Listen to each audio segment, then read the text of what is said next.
ചൈനയ്ക്കുമേലെയും 100% തീരുവ പ്രഖ്യാപിച്ച് US president Donald Trump. ചില സോഫ്റ്റ്വെയറുകൾക്ക് കയറ്റുമതി നിയന്ത്രണം ഏർപ്പെടുത്തും.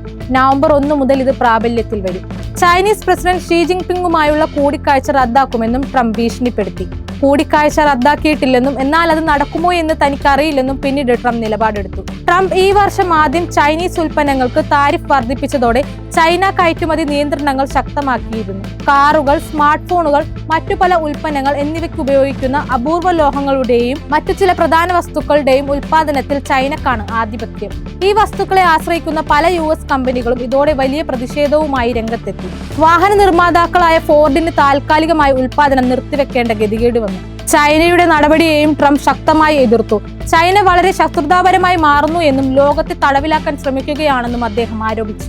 പിന്നാലെയാണ് ഷീ ജിൻപിങ്ങുമായുള്ള കൂടിക്കാഴ്ചയിൽ നിന്ന് പിന്മാറുമെന്ന് പറഞ്ഞത്. പിന്നീട് അത് തിരുത്തി നടക്കുമോ എന്ന് തനിക്കറിയില്ലെന്ന് പറഞ്ഞു.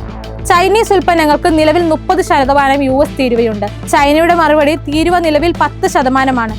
ടിക്ടോക്ക് കാർഷിക ഉൽപ്പന്നങ്ങൾ വാങ്ങൽ, അപൂർവ ലോഹങ്ങളുടെയും അർദ്ധചാലകങ്ങൾ പോലുള്ള നൂതന സാങ്കേതിക വിദ്യകളുടെയും വ്യാപാരം തുടങ്ങിയ വിഷയങ്ങളിൽ ഉദ്യോഗസ്ഥർ നിരവധി ചർച്ചകൾ നടത്തിയിരുന്നു.